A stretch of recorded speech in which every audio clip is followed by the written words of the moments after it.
কি গো মা, ভক্ত কিন্তু আগেই জানিয়ে দিয়ে চলে গেল যে তার যাওয়ার সময় হয়ে গেছে। আজকে বিহারী যেখানে ভাগবত কথা হচ্ছে সেখানে সে পৌঁছে গেছে। দেখছে এত ভক্ত বসে শুনছে, বিহারী বলছে এখন তাহলে আর জিজ্ঞেস করব না, একটু বসে আমিও শুনি, শেষ হলে না হয় জিজ্ঞেস করব। বিহারী আসনে বসে পড়েছে আর বসে বসে পাঠ শুনছে, আর পাঠক ঠাকুর পাঠ করে চলেছে। শোনো গো, আজও সেই বৃন্দাবনে, আমার সেই দিন সেই দাপর যুগে নয়, আজও বৃন্দাবনে লীলা হয়। অদ্যাবধি সেই লীলা করে গৌর রায়, কোন কোন ভাগ্যজনের সে লীলা দেখিবারে পায়। তাই বলছে আজও সেই বৃন্দাবনে বাঁশি বাজে বাজে রে, আজও সেই বৃন্দাবনে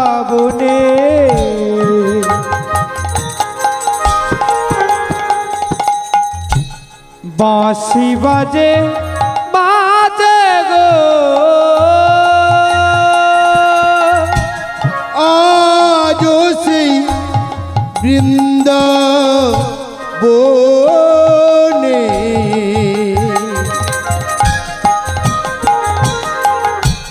বাঁশি বাজে বাজে রে, ওই না বাঁশির সুরে বনে বনে, ওই না বাঁশির সুরে বনে বনে, বাঁশির সুরে বনে বনে, বাঁশির সুরে বুনি বনে, ময়ূর নাচে রে, এখনো সেই বৃন্দাবনে বাজে বাঁশি বাজে রে, আজও সেই বৃন্দাবনে বাজে বাঁশি বাজে রে, এখনো সেই বৃন্দাবনে বাজে বাঁশি বাজে রে। আর কি হয় জানো, এখনো সেই ধেনুগুলি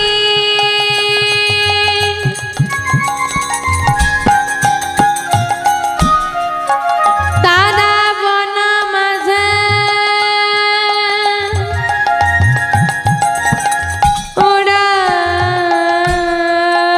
ওড়াই ধুলি,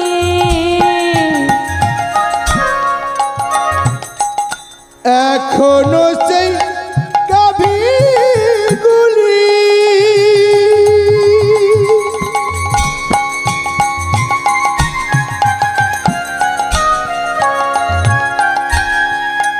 তারা বন মাঝে উড়ায় ধুলি, সখাসনে কলা কলে, সখাসনে কলাকুলি, সখাসনে কলা কলে, আর সখাসনে কলাকুলি, বুনো মাঝারে আজও সেই বৃন্দাবনে গৌর হরি বল হরি বল হরি বল।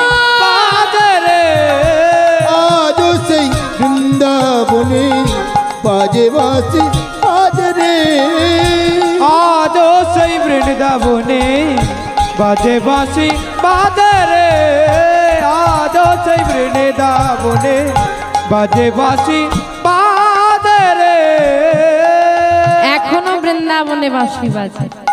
আজকে পাঠ হচ্ছে আর বিহারী বসে বসে শ্রবণ করছে। যত কৃষ্ণ কথা বিহারীর শ্রুতিমূল দিয়ে প্রবেশ করছে মা, হৃদয়টা যেন ভক্তিতে ভরে উঠছে। এই যে মা আপনারা কীর্তন শুনছেন, এই যে শ্রুতিমূল দিয়ে কৃষ্ণ কথা যত প্রবেশ করে না মা, এই কৃষ্ণ কথাই কিন্তু হৃদয়ে ভক্তির আবির্ভাব ঘটায়, কি তাই না? প্রমাণ লাগবে তো? লাগবে না লাগবে না? লাগবে? আরে আপনারাই তো সব থেকে বড় প্রমাণ। এই যে এতক্ষণ আমি যখন বিহারীর পিতার কথা বলছিলাম, মায়েদের নয়নে বাড়ি কেন এলো? আর মায়েরা কাঁদে কখন? মায়েরা কখন কাঁদেন? যখন দুঃখ হয়, তাই না? তা এখানে কি আপনার সঙ্গে আমি ঝগড়া করেছি? আপনি কাঁদছেন বসে বসে? করেছি? আমি ঝগড়া করেছি? করিনি তো, তাহলে চোখে জল কেন? হরি বল, হরি বল। কৃষ্ণ কথার এটাই তো মহিমা। যত শ্রুতি মূল দিয়ে প্রবেশ করবে, শুনছি কানে, চোখে শুনছি, চোখে শুনছি। এখানে মনোরঞ্জনের মতো কিছু দেখানো হচ্ছে কি? চোখে কিছু দেখার মতো নেই, কিন্তু কানে শুনছি। এই শ্রুতি মূল দিয়ে যত কৃষ্ণ কথা অন্তরে যাবে না, দেখবে নয়ন দিয়ে আপনা বাড়ি ঝরে পড়বে। আচ্ছা মা, হরিবাসরে আমরা কেন বসি? গৌর গোবিন্দ কৃপা লাভ করতে তো। কি মা, কৃপা লাভ করতে এসেছেন তো? তা যদি গৌর গোবিন্দ আপনাকে কৃপা করেও দেয়, আপনি বুঝতে পারবেন? বুঝতে পারবেন না। কেন বুঝতে পারবেন না? তাহলে কৃষ্ণ যে কৃপা করেছে, ভগবানের যে কৃপা হয়েছে, বুঝবো কি করি? যেদিন কৃষ্ণ কথা শুনতে শুনতে তোমার নয়নে বাড়ি আসবে, যেদিন কৃষ্ণ কথা বলতে বলতে তোমার নয়নে বাড়ি আসবে, যেদিন কৃষ্ণ চিন্তা করতে করতে তোমার নয়নে বাড়ি আসবে, সেদিন ভেবে নিও গৌর গোবিন্দ কৃপা হয়ে গেছে। হরি বল, হরি বল। কারণ তার স্মরণে যদি তোমার চোখে জল এসে যায়, সেদিন থেকে তোমার চিন্তা আর তোমার নয়, তোমার চিন্তা করবে এবার থেকে সে। নিতাই গৌর, হরি বল, হরি বল, হরি বল। কারণ এ জগতে ভগবান সব সহ্য করতে পারলেও ভক্তের নয়নের বাড়ি তার সহ্য হয় না। আজকে বিহারী বসে বসে শুনছে, এদিকে পাঠ শেষ হয়েছে, বিহারী পাঠক ঠাকুরের কাছে গিয়ে করজোড়ে দাঁড়িয়েছে। ঠাকুর, কিরে বাবা, কিছু বলবি? ঠাকুর, তোমার কাছে একটা কথা জানার আছে আমার। কি কথা বাবা? তার আগে বল তোর নাম কি? আমার নাম বিহারী। বাহ, ভারী মিষ্টি নাম। বল কি জানার আছে আমার থেকে? না ঠাকুর, আপনার কাছে আমি শুধু এটুকু জানতে চাই, আপনি যে কৃষ্ণের কথা বললেন, যে কৃষ্ণ নবলক্ষ ধেনু, 24 জন সখা, সেই কৃষ্ণ কি আজও গরু চড়ায়? আমি গেলে কি কৃষ্ণ আমাকে তার বন্ধু করে নেবে? অবাক হয়ে তাকিয়ে আছে পাঠক ঠাকুর ওই ছোট্ট ছেলেটার দিকে। হায় হায়, এ কি শুনছি আমি? জীবনের এতগুলো দিন, এখন প্রায় মৃত্যুর দোরগোড়ায় এসে পৌঁছে গেছি আমি। না জানি সারা জীবনে কত কত শত ভক্তদের, কত লক্ষাধিক ভক্তকে আমি কৃষ্ণ কথা শ্রবণ করালাম, ভাগবত কথা শ্রবণ করালাম, কিন্তু কোনোদিন আমার মনে প্রশ্ন জাগলো না যে কৃষ্ণ আছে কিনা, এখনো গরু চড়াই কিনা। আমি কোনোদিন সন্ধান করিনি, আমার মনে কোনোদিন প্রশ্ন জাগে। আর আমার বদন হতে কৃষ্ণ কথা শ্রবণ করি আজকে এই 5 বছরের ছেলেটা আমাকে প্রশ্ন করছে কৃষ্ণ আছে কিনা, কি উত্তর দেব? না বলা চলবে না। কেন না? কারো মনে যদি ভক্তি আসে, তার ভক্তিকে কখনোই ভেঙে দিতে নেই। কেউ যদি ধর্মের পথে এগিয়ে যায়, কারো মনে যদি গৌর গোবিন্দ চরণের প্রতি বিশ্বাস থাকে, তার বিশ্বাস কোনোদিন ভেঙে দিও না, কারণ এর থেকে বড় অপরাধ এই দুনিয়ায় আর কিছু নেই। কিন্তু এই অপরাধ আমরা অনেকে করি মা, দেখবেন কেউ ধর্মের পথে যেতে গেলে আমরা তাকে বাধা দিই, কেন করছিস? কেউ তুলসীর মালা পড়লে তাকে আমরা খারাপ কথা বলি, কেউ সেবা করলে তাকে নিয়ে হাসাহাসি করি। এর থেকে বড় অপরাধ আর কিছু হয় না। তুমি নিজে যেতে পারছো না ধর্মের পথে, কেউ গেলে তাকে ঠেলে দাও, তাকে পেছন থেকে টেনে রেখো না। বিহারীকে পাঠক ঠাকুর বললেন, হ্যাঁ রে বাবা, এখনো কৃষ্ণ গরু চড়া। সত্যি বলছো? হ্যাঁ রে সত্যি। আচ্ছা আমি গেলে বন্ধু করে নেবে? বাবা, কৃষ্ণ কাদেরকে বন্ধু করে নেয় জানিস? কাদেরকে? যারা তাকে ভীষণ ভালোবাসে। আচ্ছা আমি যদি ভীষণ ভালোবাসি, অনেক ভালোবাসি, তাহলে আমাকে বন্ধু করে নেবে? হ্যাঁ নেবে। তুই যদি খুব করে ভালোবাসতে পারিস, তোকে বন্ধু করে নেবে। বেশ, আমি তাহলে বৃন্দাবন যাব। আসি গো, আমাকে বৃন্দাবন যেতে হবে। আসি, দাঁড়া বিহারী, ফিরে আয়, ফিরে আয়। একবার কাছে বিহারী আবার ফিরে এসেছে। বলো ঠাকুর কি বলবে? হ্যাঁ রে, তুই বৃন্দাবনে যাবি, তোর গুরু দীক্ষা গুরু শিক্ষা হয়েছে? বলে কই না তো, আই কোলে বস। তাহলে মা, বিহারীর মনে আজকে এত ভক্তি, এত বিশ্বাস, কিন্তু যতই ভক্তি থাক, বিশ্বাস থাক, যদি গুরু চরণাশ্রয় না হয় তাহলে কিন্তু গৌর গোবিন্দ কৃপা কোনো মতেই হবে না। কেন না? যে জীবের গুরু কর্ণ নাহি হয়, পশু সম সেই জীব জানিবে নিশ্চয়। কি বলছে বাবা? যে জীবের গুরু কর্ণ নাহি হয়। গুরু কর্ণ মানে কি? গুরু দীক্ষা গুরু শিক্ষা। তাহলে যে জীবের গুরু দীক্ষা গুরু শিক্ষা না হয় সে মানুষ না পশু? কি বললো মা? যে জীবের গুরু কর্ণ নাহি হয়, পশু সম সেই জানিবে নিশ্চয়। বিহারীকে কলি বসিয়ে শ্রুতিমূলে কৃষ্ণ নাম দিলেন। তাহলে আজকে পাঠক ঠাকুর হয়ে গেলেন বিহারীর কি কে হয়? গুরুদেব। ওমা, দীক্ষা নিলে গুরুদেবকে কি দিতে হয়? গুরু দক্ষিণা। বিহারী গুরু দক্ষিণা দে।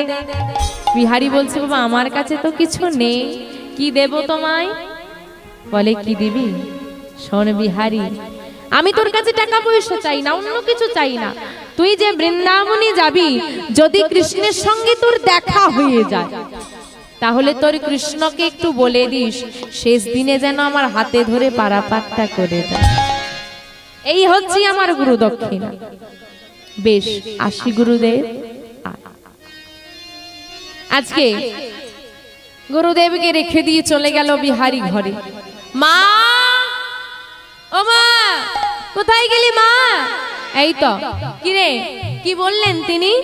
ও মা, বৃন্দাবনে কৃষ্ণ আজও গরু চড়ায়, বিদায় দাও, আমি বৃন্দাবনে যাব। বৃন্দাবন যাবে? সে তো অনেক দূরের পথ বাবা। না না, আমার কথা শোন বাবা, আর কৃষ্ণ গরু চড়ায় না। হ্যাঁ মা, চড়ায়, আমি খোঁজ নিয়ে এসেছি, আমি জিজ্ঞেস করে এসেছি। আমি বৃন্দাবনে যাব মা, বেঁধে রেখো না আমাকে এ সংসারে, বিদায় দাও মা, আমি বৃন্দাবনে যাব। ও মা, যদি কোনো মায়ের, আজকে বলেন দেখি, মায়াবতী মায়ের কেউ কি আছে সংসারে আর বিহারী ছাড়া? কেউ তো নেই, স্বামীও নেই। হ্যাঁ রে বিহারী, তুই ছাড়া আমার আছেটা কি? তুই ছাড়া আমি কাকে নিয়ে বাঁচবো? তুই চলে গেলে আমাকে মা বলে কে ডাকবে? তুই চলে গেলে আমি কাকে জড়িয়ে ধরব? বিহারী, তুই ছাড়া যে জগতে আমার আপন বলতে আর কেউ, ছেড়ে যাস না বাবা আমার। বিহারী, আমায় ছেড়ে চলে যাস না বাবা। মা, আমি কি তোমাকে জনমের মতো ছেড়ে যাচ্ছি?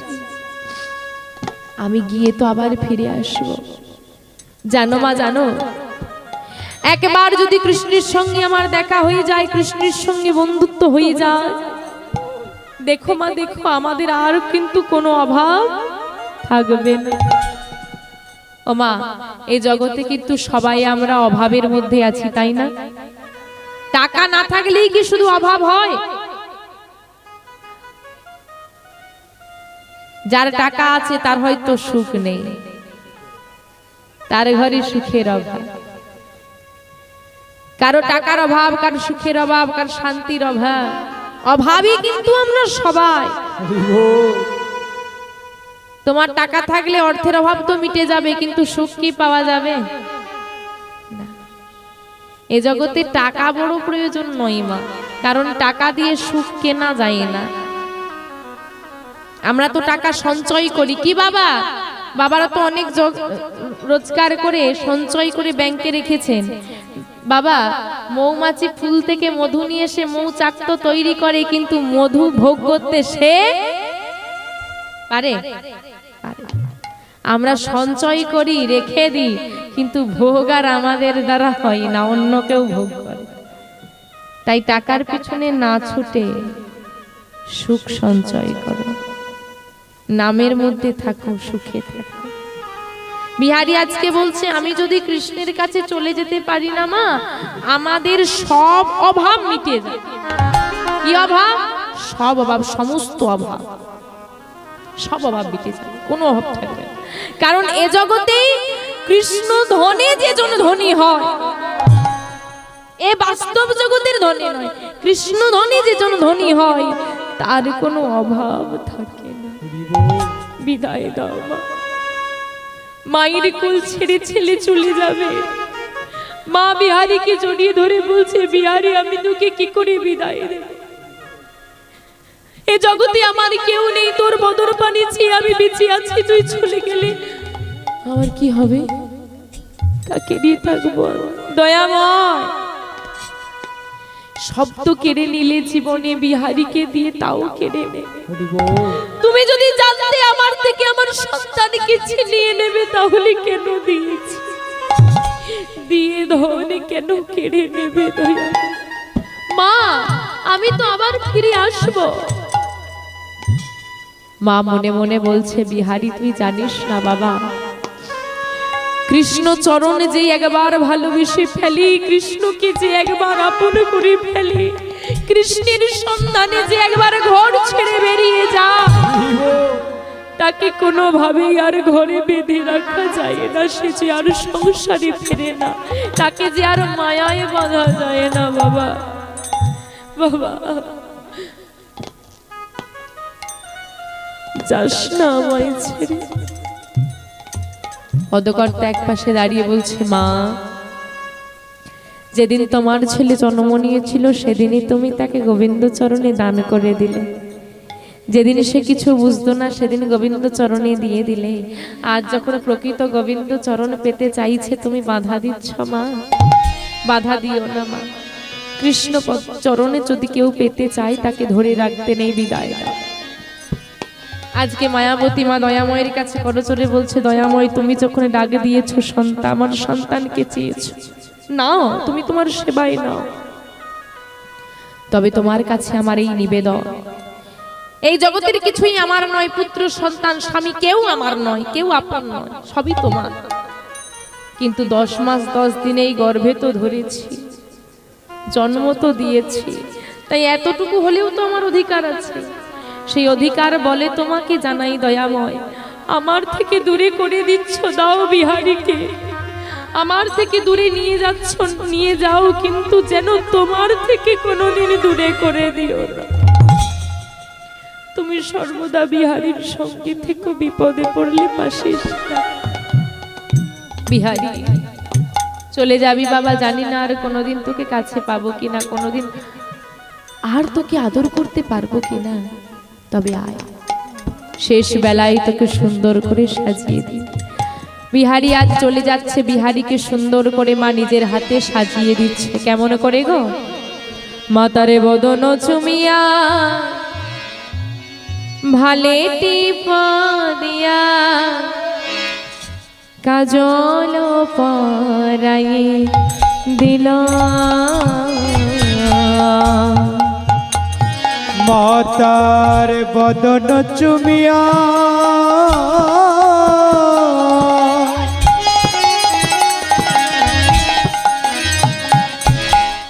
ভলে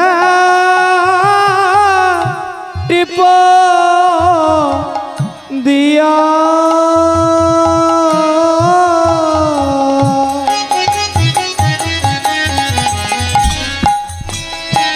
নয়নে কাজল পরায়ে দিল, বতর বদন চুমিয়া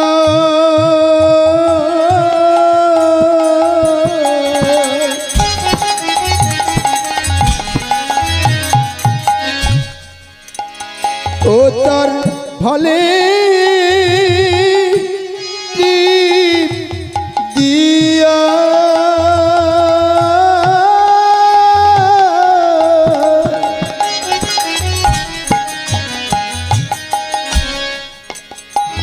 তার বদন চুমিয়া দিল,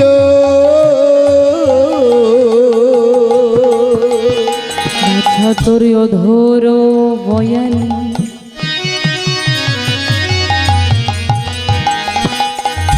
মামা বলে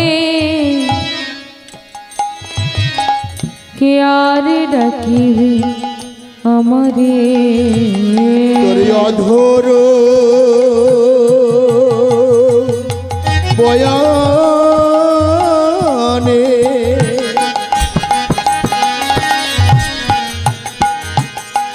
মামা বলি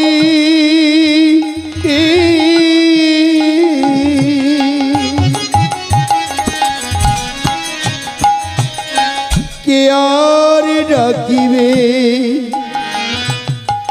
আমারে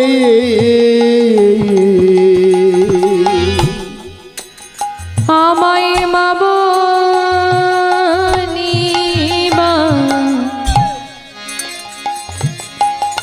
বাছরে আরে কে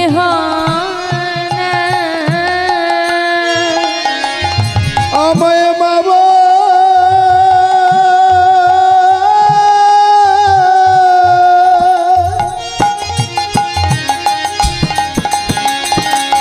মা বলিবা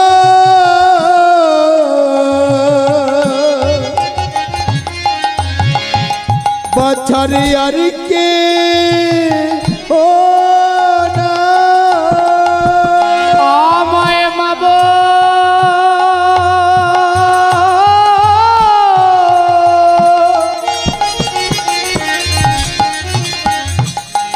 মাব লিবা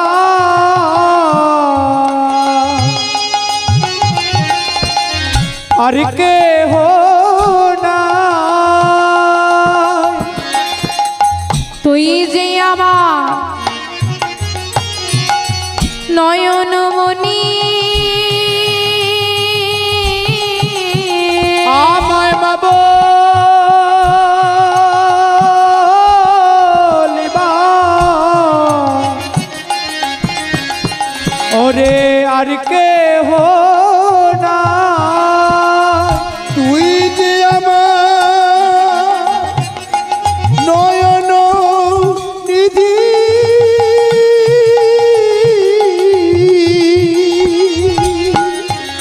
আমায় মাব লিবা বিহারি আর কে হো না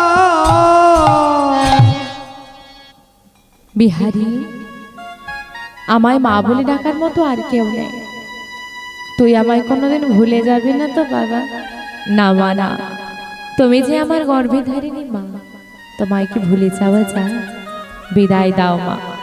মায়ের চরণে প্রণাম করে মাকে পরিত্যাগ করে বিহারী চলে যাচ্ছে বৃন্দাবনের পথে। আজকে কৃষ্ণের সন্ধানে বিহারী ঘর ছেড়ে মাকে ছেড়ে চলেছে বৃন্দাবন। চলুন আমরাও সবাই মিলে বিহারীর সঙ্গে যাব। কোথায় যাব? বৃন্দাবনে। কৃষ্ণ নাম করতে করতে চলুন সবাই মিলে যাব বৃন্দাবনে। কিমা বৃন্দাবনে যাবে তো? কারা কারা বৃন্দাবনে যাবে না একটু হাত তোলো দেখি।